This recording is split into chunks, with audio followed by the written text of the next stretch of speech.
Hi friends, welcome to stitching school by Jyothi. ఈరోజు వీడియోలో నేను పోట్లీ బటన్స్ బ్లౌజ్ ఏ విధంగా స్టిచ్ చేసుకోవాలో చూపిస్తున్నాను. అంతకంటే ముందు నేను లైనింగ్ బ్లౌజ్ని ఏ విధంగా లైనింగ్ మార్కింగ్ చేసుకున్న తర్వాత కట్ చేసుకోవాలో అలాగే కొన్ని పిక్స్ని కూడా యాడ్ చేస్తున్నానండి. ఇది దేనికి అంటే కొత్తగా నేర్చుకునే వాళ్ళు ఇలా కట్ చేయకూడదు అలా కట్ చేయకూడదు అని ఎవరో చెప్పిన మాటలు విని కొన్ని డౌట్స్ అనేవి ఫేస్ చేస్తూ ఉంటారు. అట్లాంటి డౌట్స్ అన్నీ క్లియర్ అవడానికి నేను ఈ విధంగా కటింగ్ క్లిప్స్ అనేవి యాడ్ చేస్తున్నాను. మీకు ఇష్టమైతే అంటే అవసరం పడితే చూడండి, లేదంటే నెక్స్ట్ స్టేజ్కి స్కిప్ చేసుకొని చూడండి. ఇక్కడ అయితే నేను ఆల్రెడీ మార్కింగ్ చేసేసుకున్నాను. క్రాస్ కటింగ్ బ్లౌజు ఇది లైనింగ్ మీద నేను మార్కింగ్ చేస్తాను. సో ఫస్ట్ లైనింగ్ని కట్ చేసుకుంటున్నాను. ఎప్పుడు కూడా మనం మార్కింగ్ చేసుకున్న లైన్కి బయట వైపున మనం కట్ చేసుకోవాలి. సో మనకి ఆ లైనింగ్ మనం ఎక్కడైతే ఏం డ్రా చేసామో అవన్నీ కూడా కనిపిస్తుంది. అలాగే అది మనకి 1/2 ఇంచు ఖర్చు కింద ఉంటుంది.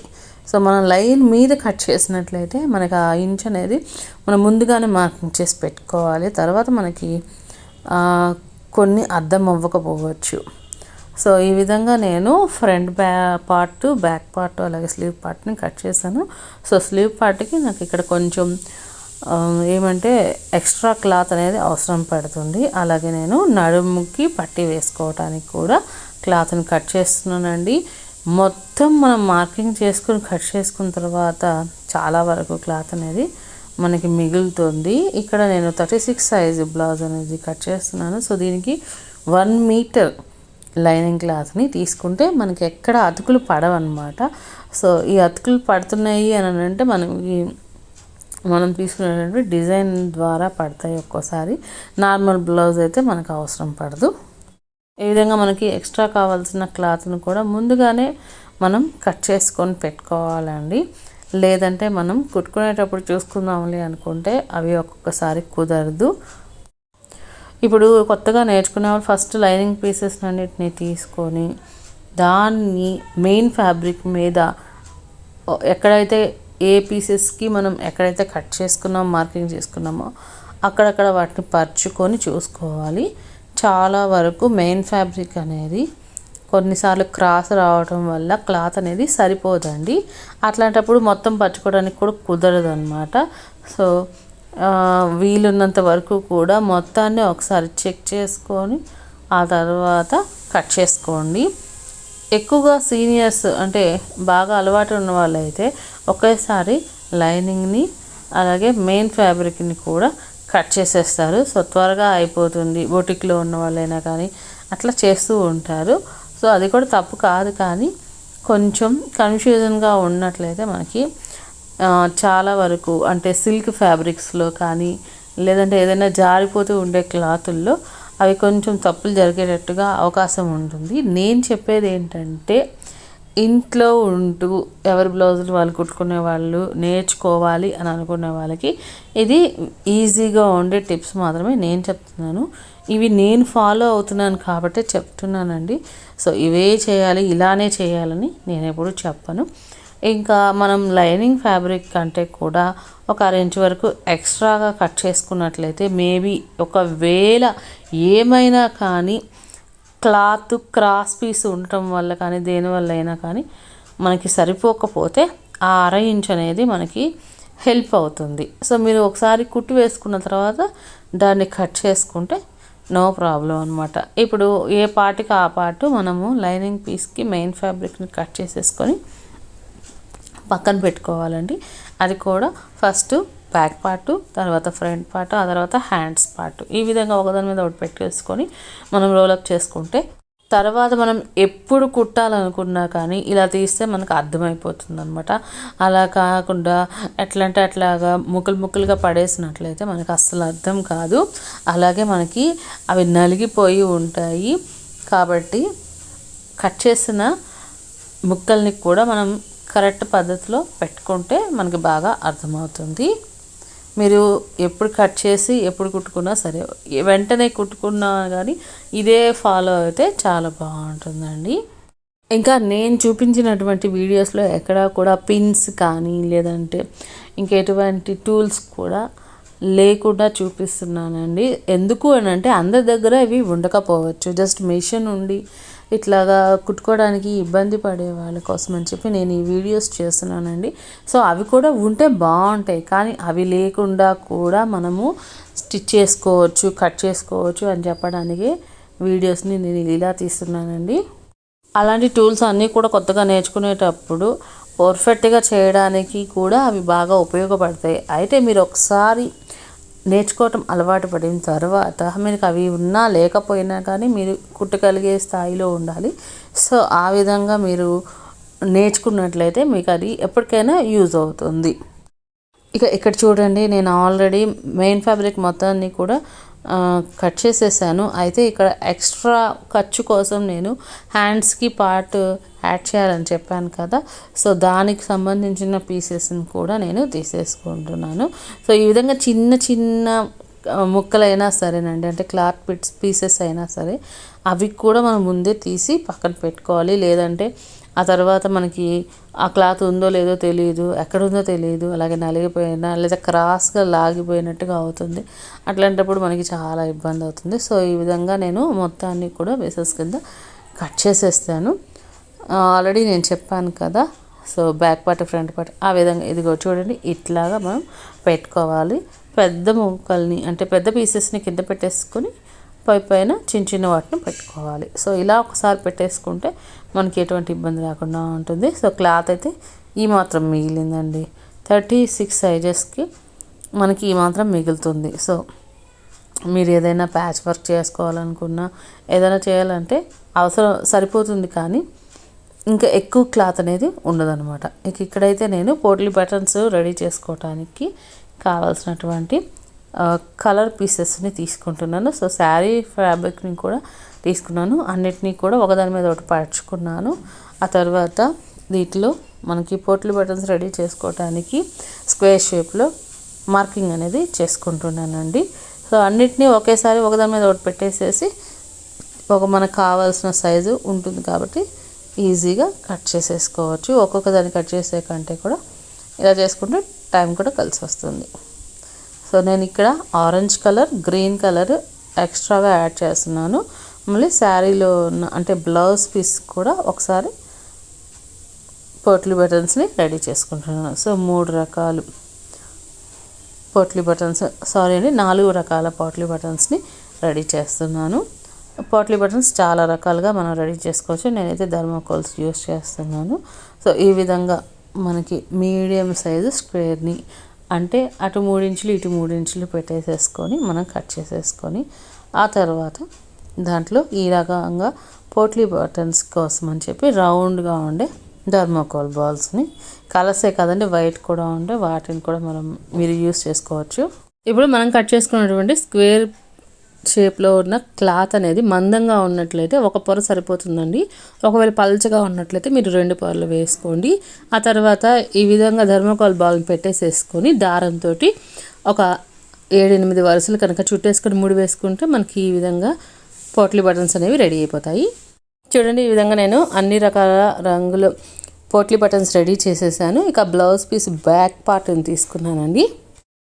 లైనింగ్ పార్ట్ మీద ఈ విధంగా నెక్ సైడ్న మీకు ఇష్టమైన విధంగా మీరు మార్కింగ్ చేసుకోవచ్చు. నేనైతే ఇక్కడ 1 ఇంచుకి గ్యాప్ తోటి ఈ విధంగా మార్కింగ్ చేసుకుంటున్నానండి. ఇలా చేసుకోవటం వల్ల మనకి ఈవెన్గా కనిపిస్తుంది. అలాగే మీరు వెంటనే కూడా పెట్టుకోవచ్చు, అది కూడా చాలా బాగా కనిపిస్తుందండి. సో ఏదేమైనా కానీ మీరు ఏ విధంగా కుట్టాలనుకుంటున్నారో ముందే ఈ విధంగా డిజైన్ చేసుకుంటే మీకు ఎన్ని పోట్లీ బటన్స్ అవసరం పడతాయో అర్థమవుతుంది. రౌండ్ నెక్కి కాకుండా నేను ఈ విధంగా స్క్వేర్ నెక్ని డిజైన్ చేసుకుంటున్నాను. సో అందుకని చెప్పి కార్నర్ సైడ్ నుంచి ముందు మెజర్మెంట్ చేసుకున్నానండి. ఇప్పుడైతే స్టిచ్చింగ్ స్టార్ట్ చేసేద్దామండి. దానికోసం నేను లైనింగ్ పార్ట్ని తీసుకొని ఈ విధంగా షోల్డర్ పార్ట్ నుంచి పోట్లీ బటన్స్ని పెట్టుకుంటున్నాను. నేను ఇక్కడ మల్టీ కలర్ పోట్లీ బటన్స్ని రెడీ చేసుకున్నాను కాబట్టి మీరు ఏ ప్లేస్లో ఏ కలర్ని పెట్టుకోవాలో ముందే ఐడియా చేసుకుని ఉంటే బాగుంటుంది. సేమ్ కలర్ అయితే ప్రాబ్లమే ఉండదు కదా. సో పోట్లీ బటన్ కుట్టేటప్పుడు ఎప్పుడు కూడా పాదం కింద ఈ విధంగా పోట్లీ బటన్ యొక్క అంచు ఉండేటట్టుగా చూసుకోవాలి. నేను ఇక్కడ కొంచెం లావైన పోట్లీ బటన్స్ తీసుకున్నాను కాబట్టి ఈ థ్రెడ్ యొక్క అడ్జస్ట్మెంట్ అనేది చేసుకుంటున్నానండి. సో స్టిచ్చింగ్ అనేది ఈజీగా ఉండటం కోసం. ఇక మనం ఆల్రెడీ మార్కింగ్ చేసుకున్న వాటి మీద నుంచి నేను ఈ విధంగా పెట్టుకొని స్టిచ్ చేసుకుంటున్నాను. మనం ఎక్కడైతే పోట్లీ బటన్కి థ్రెడ్ అనేది చుట్టామో దాని మీద మనకి కుట్టుపడే విధంగా చూసుకోవాలి. దీన్ని మనం 2-3 సార్లు వెనక్కి ముందుకి కుట్టాల్సిన అవసరం, అంటే రఫ్ చేయాల్సిన అవసరం లేదండి. జస్ట్ నార్మల్గా మీరు కుట్టుకుంటా వచ్చేయచ్చు. అయితే ఖర్చు అంటే ఎక్స్ట్రా క్లాత్ ఉంటుంది కదా పోట్లీ బటన్కి, అది మటుకు అంచుకి బయట వైపు, బ్లౌజ్ నెక్ యొక్క బయట వైపు ఉండే విధంగా చూసుకోవాలి. అంటే పోట్లీ బటన్ యొక్క హెడ్ అనేది లైనింగ్ క్లాత్ మీద ఉండేటట్టుగా చూసుకోవాలి. టెయిల్ అనేది అంచుకి బయట వైపు ఉండేటట్టు చూసుకోవాలి. మనము ఎంత మార్కింగ్ చేసుకున్నా సరేనండి, మనకి పోట్లీ బటన్స్ పెట్టుకునేటప్పుడు కొంచెం చేంజెస్ అనేవి వస్తూ ఉంటాయి. సో మళ్ళీ ఒకసారి చెక్ చేసుకొని మీరు పెట్టుకొని కుట్టుకుంటూ ఉండాలి. ఇప్పుడు నేను చూపిస్తున్న పద్ధతిలో కనుక మీరు కుట్టినట్లయితే ఇది ఇన్విజిబుల్ అనమాట. అంటే మనకి బయటికి ఆ ఖర్చు అనేది కనిపించకుండా ఉంటుంది. సో ముందైతే మీరు లైనింగ్కి వీటిని అటాచ్ చేస్తే సరిపోతుందండి. అలాగే మనం కుట్టుకున్న తర్వాత వాటిని రివర్స్ చేసినప్పుడు మనకి దారం అనేది కనపడకుండా ఉండే విధంగా చూసుకోవాలి. అలాగే పోట్లీ బటన్ యొక్క నెక్ అనేది సన్నగా ఉంటుంది మనం కట్టినప్పుడు. సో దానికోసం అని కొంచెం నెక్ దగ్గర మనం ప్రెస్ చేస్తే కొంచెం వెడల్పుగా అవుతుంది. ఆ తర్వాత మనం స్టిచ్ చేసుకోవడానికి యూస్ఫుల్గా ఉంటుంది. పోట్లీ బటన్ని మనం కుట్టుకునేటప్పుడు ప్రతిసారి కూడా పాదాన్ని లిఫ్ట్ చేసి తర్వాత కుట్టుకోవాలండి. అలాగే మనము నాట్ వేసిన పైన మనం కుట్టు అనేది వచ్చేటట్టుగా చూసుకోవాలండి. ఈ విధంగా నెక్ మొత్తం కూడా పోట్లీ బటన్స్ని కుట్టేసుకున్నానండి. ఆ తర్వాత మనము మెయిన్ ఫ్యాబ్రిక్ని తీసుకోవాలి. సో మెయిన్ ఫ్యాబ్రిక్ని తీసుకునే ముందులా మనకి ఎక్స్ట్రాగా ఏదైనా క్లాత్ ఉన్నట్లయితే వాటిని కట్ చేసేసుకోవాలి. ఆ తర్వాత మెయిన్ ఫ్యాబ్రిక్ని రివర్స్లో పెట్టుకోవాలండి. సో ఇలా రివర్స్లో పెట్టుకొని పై వైపు నుంచి మనము కుట్టు వేసుకోవాలి. అప్పుడు మనకి దాదాపుగా 2 కుట్లు అనేవి పడతాయండి. సో పోట్లీ బటన్స్ అనేవి మనకి స్టిఫ్గా ఉంటాయి. అలాగే నేను ఆల్రెడీ చెప్పాను కదా, నెక్ దగ్గర మనం థ్రెడ్ నాట్ వేస్తాము. సో ఆ నాట్ అనేది కనిపించకుండా మనం కుట్టు వేసుకోవాలి అని చెప్పి. సో అది కనిపించకుండా మనము స్టార్టింగ్లోనే లైనింగ్కి కనుక అటాచ్ చేసేటప్పుడు మనము చాలా జాగ్రత్తగా కుట్టుకున్నట్లయితే మనకి ఈజీగా ఉంటుంది. ఇప్పుడు నేను మెయిన్ ఫ్యాబ్రిక్ మీద ఈ విధంగా లైనింగ్ పీసెస్ని రివర్స్లో పెట్టుకొని కుట్టుకుంటున్నాను. మనకి ఇట్లాగా కనుక మనం చూసుకున్నట్లయితే మనం వేసిన కుట్టు అనేది కనిపిస్తుంది. అలాగే మనకి ఈ పోట్లీ బటన్ ఎక్కడ ప్లేస్ అయ్యిందో కూడా మనకి అర్థమవుతుంది. సో ఈ విధంగా నెక్ మొత్తం కుట్టేసుకున్న తర్వాత మనం దీన్ని తిరగవేసుకోవాలి. అయితే ఇలా కుట్టుకునేటప్పుడు మనము నార్మల్గా ఎటువంటి స్టిచ్ అయితే వేసుకుంటామో అలాంటి స్టిచ్చే వేసుకోవాలి. సో ప్రతిసారి కూడా మనము పాదాన్ని తీసి ఆ తర్వాత మళ్ళీ దించుకొని వేసుకోవాలి. సో ఇది కొంచెం టైం టేకింగ్ ప్రాసెస్ అన్నమాట. ఇదే విధంగా మీరు పోట్లీ బటన్స్ని హ్యాండ్స్కి కూడా స్టిచ్ చేసుకోవచ్చు. ఇంకా ఈ పోట్లీ బటన్స్ని కుట్టిన తర్వాత మనకి రివర్స్ చేసుకునేటప్పుడు ఒక్కొక్కసారి పోట్లీ బటన్ యొక్క టెయిల్ కూడా మనకి బయటికి కనిపిస్తూ ఉంటుంది. సో అట్లాంటప్పుడు కొంచెం కష్టంగా ఉంటుంది. ఆ పీస్ వరకు మనము చెక్ చేసి మళ్ళీ లోపలికి పెట్టుకొని కుట్టుకోవచ్చు. అయితే మీరు కుట్టేటప్పుడే కొంచెం జాగ్రత్తగా చూసుకొని కుట్టినట్టయితే ఈ ప్రాబ్లమ్స్ అనేవి రావండి. అలాగే మీరు స్మాల్ సైజ్ పోట్లీ బటన్స్ కనుక కుడుతున్నట్టయితే చాలా ఈజీగా కుట్టేసేసుకోవచ్చు. కొంచెం పెద్దవైతే కనుక కొంచెం కష్టంగా ఉంటుంది. సో మీరు వీడియోలో చూస్తుంటే మీకు అర్థమవుతుంటుంది. సో ప్రతిసారి కూడా మనం పాదాన్ని పైకి తీసుకొని ఆ తర్వాత మళ్ళీ దించుకొని కుట్టుకోవాలి. దీనివల్ల ఏంటంటే పోట్లీ బటన్ మీద మనకి నీడిల్ పడ్డప్పుడు కొంచెం గట్టిగా అనిపిస్తుంది. అంటే ఎక్కువ మడతల మీద కుట్టుకోవాలి కాబట్టి మనకి ఆ విధంగా అనిపిస్తుంది. సో నేను ఇక్కడ నార్మల్గా స్క్వేర్ షేప్ నెక్ తీసుకున్నానండి. ఈ నెక్ మొత్తానికి కూడా ఇలా మల్టీ కలర్ పోట్లీ బటన్స్ని వేసుకున్నాను. సో శారీలో ఉన్న కలర్స్ అన్నిటినీ కూడా నేను యూస్ చేశాను. అలాగే మీరు వీటిని కుట్టేటప్పుడు మనకి కొంచెం క్లాత్ అనేది మందంగా ఉండటం వల్ల స్టిచ్ పట్టడం కష్టంగా ఉంటుంది. అలాంటప్పుడు పోట్లీ బటన్స్ యొక్క టెయిల్స్ని మనము కొంచెం ఐరన్ చేసుకున్నట్లయితే మనకు అవి చక్కగా అణిగిపోయి చాలా ఈజీగా కుట్టడానికి వీలుగా వస్తాయి. కానీ మనము హెడ్ పార్ట్ని అస్సలకి టచ్ చేయకూడదండి. దీనివల్ల మనకి షేప్ అవుట్ అవుతుంది. ఈ పోట్లీ బటన్స్ అనేవి. అలా ఉంటే మనకి అంత బాగోదు, రింకిల్స్ కూడా ఫామ్ అవుతుంటాయి. సో మనకి పామ్ సైజులో బాగా నీట్గా ఉండాలి అంటే హెడ్ని అసలు మనం ప్రెస్ చేయకూడదు.